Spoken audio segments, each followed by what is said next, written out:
Di tengah gemerlap lampu dan hiasan yang berkilauan, Natal tahun ini terasa berbeda. Hening, sunyi yang begitu pekat, seakan menelan semua gema tawa yang seharusnya mengisi setiap sudut rumah. Di ruang tamu yang megah, hanya ada sepasang kakek dan nenek.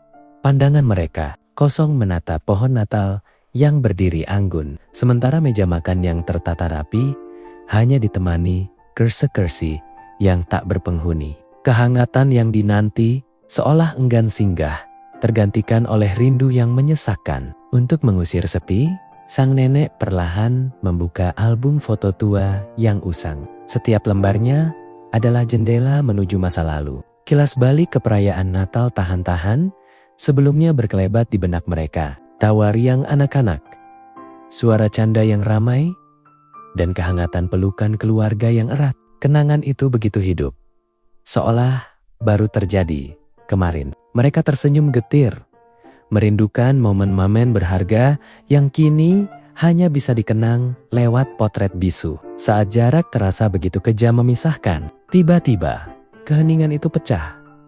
Sebuah dering nyaring dari tablet di atas meja mengejutkan mereka. Di layar muncul wajah-wajah yang paling mereka rindukan. Anak dan cucu mereka tersenyum lebar dari seberang lautan.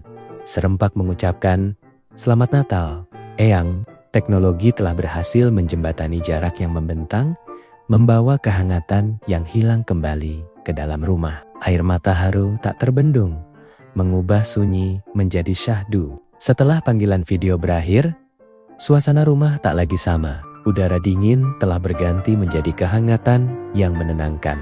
Saling berpegangan tangan, pasangan itu tersenyum tulus. Mereka menyadari, Natal bukan hanya tentang kehadiran fisik, melainkan tentang cinta yang tak pernah lekang oleh jarak. Di tengah keterbatasan, mereka menemukan makna Natal yang baru.